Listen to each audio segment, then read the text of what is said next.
전쟁 없는 세상을 꿈꾸기 위해 전쟁을 연구합니다. 안녕하세요. 뉴스멘터리 전쟁과 사람 허준입니다. 안녕하세요. 윤지연입니다. 최근 한국군의 전략사령부가 올 하반기에 창설돼서 운영될 예정이라는 내용이 발표가 됐습니다. 이 북한의 핵미사일 위협에 대응해서 전략사령부에서는 현무 미사일을 비롯해서 한국군의 최첨단 전력들이 가세할 예정이라고 합니다. 네, 그래서 이번 시간은 그동안 뉴스멘터리 전쟁과 사람에서 소개해드렸던 한국형 무기, 그중에서도 한국군의 창과 방패라고 불리는 현무 시리즈와 한국형 미사일 방어 체계를 총정리하는 시간을 마련해봤습니다.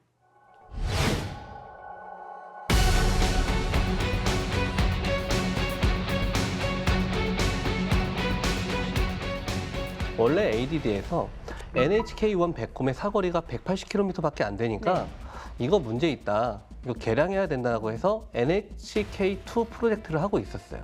그러다가 명구진 일동을 일괄 삭제해버렸거든요. 그래서 이렇게 국내 상황이 사실 미사일 개발을 할 수 있는 상황이 아니었어요. 절망적이죠. 근데 국외는 한술 더 썼습니다. 이때쯤 되면은 미국이 이제 미사일 저거 핵탄두 실을 수 있는 거 아니야? 라는 의심을 하기 시작해요. 그러면서 이제 1987년 4월부터 미사일 기술 통제 체제, 줄여서 MTCR이라는 거를 만들기 시작합니다. 이거를 설립하고 나서 노골적으로 미사일 비확산 정책을 추진하기 시작하거든요. 국방부는 이런 것들을 다 극복하기 위해서 전체 개발에 대한 예산 일체를 한꺼번에 승인을 합니다. 그러고 나서 ADD에 삭제됐던 연구진을 다시 복귀를 시켜요. 그래서 기존에 ADD가 진행하고 있던 NHK-2 프로젝트에 기반해서 만든 게 바로 현무입니다. 그 현무 탄도탄은 백곰 탄도탄하고는 완전히 다른 탄도탄이에요. 겉모습은 동일한데 백곰은 사거리 180km인데 현무는 최대 250km까지 갈 수 있고요. 백곰 탄도탄은 지상 고정형 발사대에서 사격을 합니다. 그러니까 지대공 미사일의 발사대랑 똑같은 걸 써요. 근데 현무는 수레처럼 생긴 텔이 있어요. 이동식 발사체. 거기서 사격을 합니다. 그리고 엔진 노즐도 백곰은 엔진 노즐 4개를 묶어서 하나의 추진체로서 활용을 했거든요. 근데 현무 단계에 이르면 대출력 노즐 하나로 사용을 해서 엔진 기술이 훨씬 더 진보된 것을 알 수가 있죠.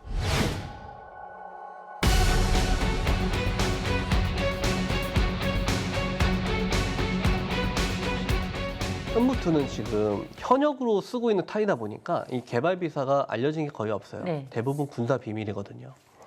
그런데 이제 언론 보도로 나온 것들, 이런 것들을 추적해 보면 형상이 이스칸데르 M과 동일합니다. 이스칸데르 M은 북한이 쏘아대는 KN-23과 동일한 형상이죠. 이스칸데르 M만 지니고 있는 그 계열의 탄도탄만 지니고 있는 특성이 있어요. 저 이스칸데르 계열의 탄도탄들은 정점 고도 50km까지 일단 올라갑니다. 그러고 나서 거기서부터 30G에 달하는 중력 하중을 버텨내면서 급격하게 궤도가 수평으로 날아가는 것처럼 바뀝니다. 이게 중간 단계 비행이거든요. 그리고 나서 종말 단계, 목표물에 가서 꽂힐 때는 거의 90도에 가깝게 다시 궤도가 바뀌어서 내려 꽂힙니다. 이 이스칸데르 계열 탄도탄이 지니고 있는 특성이에요. 그래서 미사일 요격을 대단히 어렵게 하는 거죠. 근데 우리나라 현무2는 CEP가 20m 이내입니다. 20m에서 30m 이내로 들어옵니다. 굉장히 정확하죠. 근데 우리가 저 현무2 탄도탄을 얘기를 할 때 이게 현무2가 한 종류가 있다고 생각하시는데 사실 현무2는 3종류가 있습니다.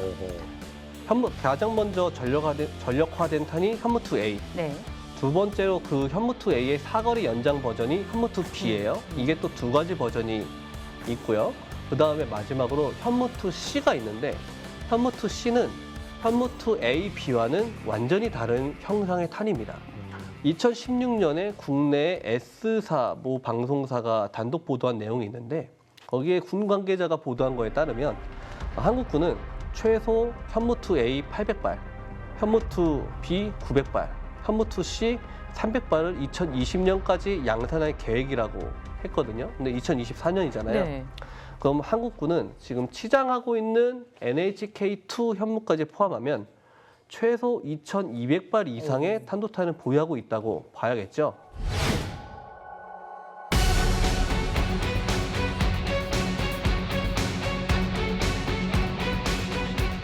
한국은 1990년대 후반 지대지 순항 미사일의 개발을 시작을 합니다. 그래서 2006년 9월에 개발을 완료하고 제식 명칭으로 현무3라고 명명을 합니다. 이 미사일을 한국은 2006년 10월 사거리 500km의 미사일을 개발했다라고 공표를 했고요. 사거리 1000km의 순항 미사일을 개발 중이다라고 보도를 했어요. 이후 2008년부터는 1500km에 이르는 순항 미사일의 탐색 개발을 실시해서 2009년 말에 완료를 했고요. 현재 네 번째 변형인 사거리 3000km의 우와. 초음속 순항 미사일을 개발 중에 있습니다.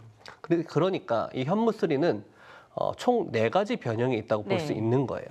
사거리 500km짜리를 현무3A, 사거리 1000km가 3B, 1500이 3C. 개발 중인 것은 아직 제식 명칭이 부여는 안 됐는데 전문가들은 현무3D로 분류하고 있습니다. 이 현무 3A, B, C 이게 정확도도 상당하다고 하던데요. 세계 최고 수준입니다. 이 알려져 있는 현무3 계열 순항 미사일의 정확도는 원형 공산 오차가 2m 이내고요. 현무3A하고 B는 CEP 3m 이내입니다. 근데 요거는 공표되어 있는 재원이고요. 네. 실제로 타격하는 영상을 보면요. 네. 15cm짜리 표적을 맞춰요. 15cm. 네. 원하면 사람을 맞춘다는 거잖아요. 타격하는 실발사 장면의 시험 영상을 보면 이렇게 전차 표식 두 개가 맞닿아 있는 점이 있거든요. 네. 이 점을 맞춰요. 와. 그러니까 15cm보다 작은 표적을 맞출 수 있다라는 얘기죠. 그 현무에게서 피해 가려면 건물에 창문도 뚫으면 안 돼요. 창문 사이로 그냥 들어가서 그 안에 있는 네. 목표 타겟을 다 맞춰버리죠.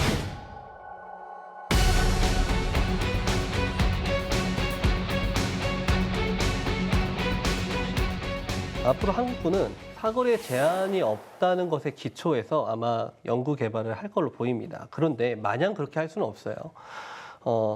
왜냐하면 사거리 1000km가 넘어가면 중국과 일본이 과민하게 반응하기 시작합니다. 너희들 우리 지금 노리고 있는 거 아니야 하면서. 그러니까 본인들 땅이 전체적으로 다 이 그렇죠. 사거리 안에 들어오게 그렇죠. 되니까요. 그래서 사거리 1000km 이하 내외의 탄도탄 같은 경우는 탄두 중량에 제한 없이 만드는 쪽으로 갈 거예요. 그 결과로 보여진 게 현무4, 현무5가 되겠죠. 그리고 1000km가 넘어가면은 이제부터는 이제 준중거리나 중거리 탄도탄은 분류가 되니까 네. 그때부터는 이제 아마 탄도탄이라는 이름을 안 붙이려고 할 겁니다. 어떻게 할 것 같냐? 적외도 위성 발사용 고체 연료 우주 발사체를 개발한다. 라고 이제 이름을 붙여서 아마 발사체를 개발을 네. 하겠죠. 그것들을 고위력화, 고정밀화, 극초음속화를 시도를 할 거고요. 순항 미사일 같은 경우는 지금 초음속 순항 미사일을 개발 중에 있다고 말씀을 드렸잖아요. 그 다음 단계로 생각해 볼 수 있는 건 미국의 미사일 중에 LRASM이라는 게 있어요. 이게 인공지능이 부여된 미사일이거든요. 이런 LRASM처럼 AI가 탑재된 순항 미사일을 개발하는 쪽으로 나가지 않을까라고 생각해 볼 수 있습니다.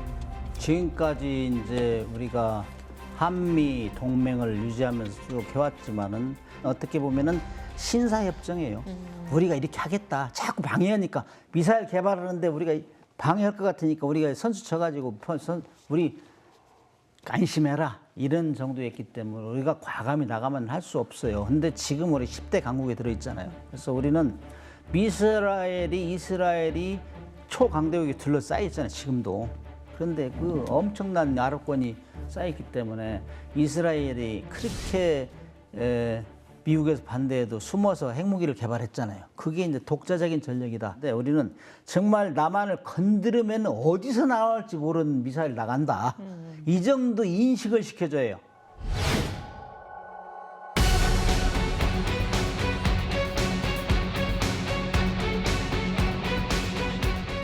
미사일 방어 체계라는 거는 그 날아오는 미사일을 막는 거니까 네네네. 실제 미사일 공격해 오는 미사일을 잘 알아야 네. 그래 특성을 알아야 이제 방어하는 무기를 개발할 수 있는 거죠. 네. 근데 미사일이 날아오는 걸 맞추는 기술이 있다면요.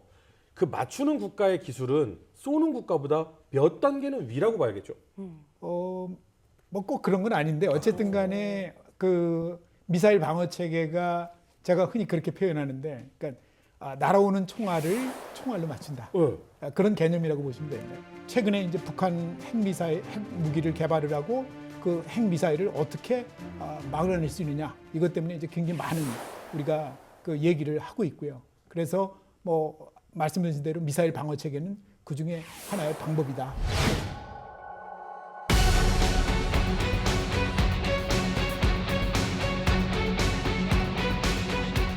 천국은 말씀하신 대로 98년부터 개발을 해서 비행기를 요격하는 무기 체계를 만들었는데 그게 천궁1이고요. 그리고 2013년부터 탄도미사일을 요격하는 무기 체계를 만들었는데 그게 천궁2입니다.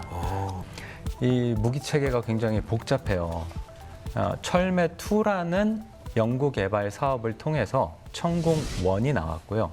철매2 성능 개량이라는 연구 개발 사업을 통해서 천궁2 무기 체계가 탄생을 한 겁니다. 철매의 아들이 천궁인 거네요. 뭐 그렇습니다. 예. 철매의 결과물이 천궁이 된 거죠. 그렇죠. 초창기에는 이 불곰 사업이라는 것을 통해서 저희가 연구 개발을 할 수가 있었는데요. 불곰 사업은 90년도 당시에 구소련에게 빌려준 차관이 있었어요. 네. 근데 그 차관을 이제 소련이 없어지고 러시아가 됐잖아요. 그래서 러시아로부터 돈으로 받아야 되는데 그게 아니라 방산 물자, 현물로 상환하는 그런 사업을 의미합니다. 그래서 1차 사업은 95년부터 98년까지 진행이 됐고요. 이때 많은 무기 체계가 들어왔습니다. 이때 탱크 들어오고 막 그랬죠. 네, 전차, 장갑차, 뭐 미사일, 탄약 등 많았어요. 그래서 이때부터 기술 교류가 이제 시작이 됐습니다. 그래서 러시아가 좀 어려운 틈을 타서 우리는 비용을 지불하고 기술 협력을 할 수가 있었죠. 그런데 미사일 방어 무기 체계 기술은 전략 무기로 분류가 되잖아요. 네네.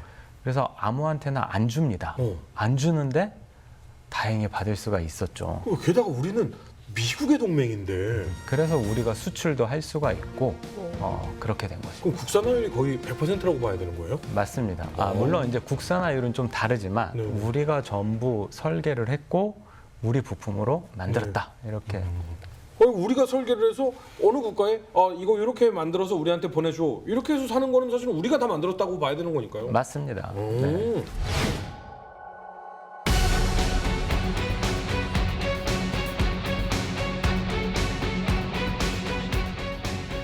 천궁1은 아까 말씀드린 대로 비행기를 요격을 합니다. 네, 순항 미사일도 요격을 하고요. 천궁2는 탄도미사일을 잡아요. 그래서 탄도미사일은 엄청 빠르잖아요. 그렇죠. 그래서 더 멀리서 잡아야 되기 때문에 레이더를 개량을 했어요. 그랬더니 천궁2를 기준으로 대항공기는 사거리 50km, 고도는 한 20km에서 잡을 수가 있고요. 대탄도탄은 고도 15km 전후에서 요격을 합니다. 속도는 마 4에서 5, 엄청 빠르죠. 그리고 레이더는 작은 탄도미사일 표적을 탐지하고 추적하기에 유리한 X밴드 레이더를 사용합니다. 사드 레이더 아시죠? 네. 사드 레이더도 X밴드입니다. 일단 천궁 1, 2가 이제 뭐 물론 역할은 다릅니다만 천궁 2는 탄도미사일까지 잡을 수 있기 때문에 비행기는 당연히 뭐 잡을 수 있는 능력을 가지고 있는 건데 네. 가격 대비해서도 굉장히 저렴하게 배치가 돼 있잖아요. 이건 그냥 개인적인 궁금증인데 근데 사드는 왜 배치해요? 다층 방어 체계잖아요. 네. 그러니까 일단은 적의 미사일이 정점을 찍고 다시 재진입을 해서 들어올 때 그때가 종말 단계라고 합니다. 네. 종말 단계에서 우리가 어떤 한 부분, 한 고도에서만 요격을 할 수 있으면 우리에게 주어진 기회는 한 차례. 번이죠. 네. 그거를 놓치면 그냥 끝나죠. 맞는 거죠. 그래서 고고도부터 중고도, 하층부, 그러니까 고층부, 중층부, 하층부로 나뉘어서 일단은 3단계로 요격을 합니다. 제일 먼저 고고도에서 한번 잡고 이 순위가 중고도에서 잡고 마지막에 이제 저층부에서 잡는다라고 생각할 수 있어서 그런 그 관점에서 접근을 하자면 이 고층부를 담당하는 미사일 체계가 필요하죠. 네. 그게 바로 사드입니다. 그러면 이 천공2의 명중률은 진짜 높겠네요. 명중률이 있어요? 전투 적합 판정을 받기 위해서는 시험 평가를 해야 돼요. 네. 그래서 여러 차례 시험 평가를 했는데 네. 그 결과 몇 %일까요? 97%는 넘을 것 같아요. 비슷합니다. 근데 그거보다 살짝 높아요. 맞춰야 되나요? 99.9. 예, 답은 이 100? 맞습니다. 100%라고요? 예, 100% 명중률을 보여줬어요.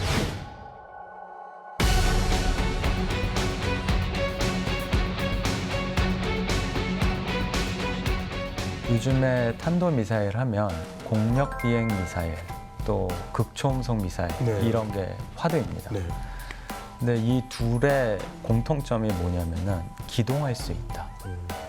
우리가 생각하는 탄도미사일은 왜 탄도미사일이라고 부르냐면은 탄도 비행을 하기 때문에. 네. 그 얘기는 뭐냐면은 정해진 궤도를 통해서 비행을 하거든요. 네. 그런데 이 공력 비행 미사일과 극초음속 미사일은 방향을 바꿀 수가 있어요. 그 미사일을 대응할 수 있는 방향으로 우리가 개발을 해 나가야 되지 않을까 이렇게 생각을 하고 있는데요. 그렇게 하려면 레이더를 개량해서 우리 더 먼 거리에서 탄도 미사일을 볼 수 있어야 돼요. 추적할 수도 있어야 되고, 그리고 보다 높은 고도에서 요격을 할 수 있어야 됩니다. 그래서 그런 두 가지 점이 가장 중요한 점이라고 할 수 있고, LSAM과 함께 네트워크를 통해서 시너지를 낼 수 있으면 아주 좋거든요. 그리고 한 가지 더 말씀을 드리면, 천궁3로 가게 되면 공력 비행 미사일이 기동을 하지 않습니까? 네. 방향을 바꾸고. 그렇기 때문에 요격 미사일도 좀 더 빠르게 그런 쪽으로도 발전을 해야 되고, 진화적으로 계속 발전을 하려면 모듈화도 해야 되고, 그 다음에 기동성도 좀 더 높여야 되지 않나. 이번 시간 한국형 창과 방패라고 불리우는 이 현무와 미사일 방어 체계에 관련돼서 이야기를 나눠봤는데요. 이 든든한 현무와 방어 체계만 있다면 우리의 하늘이 안전하지 않을까 하는 생각을 한번 해봤습니다. 다음 시간 조금 더 흥미로운 주제를 가지고 돌아오도록 하겠습니다. 시청해주신 여러분 감사합니다.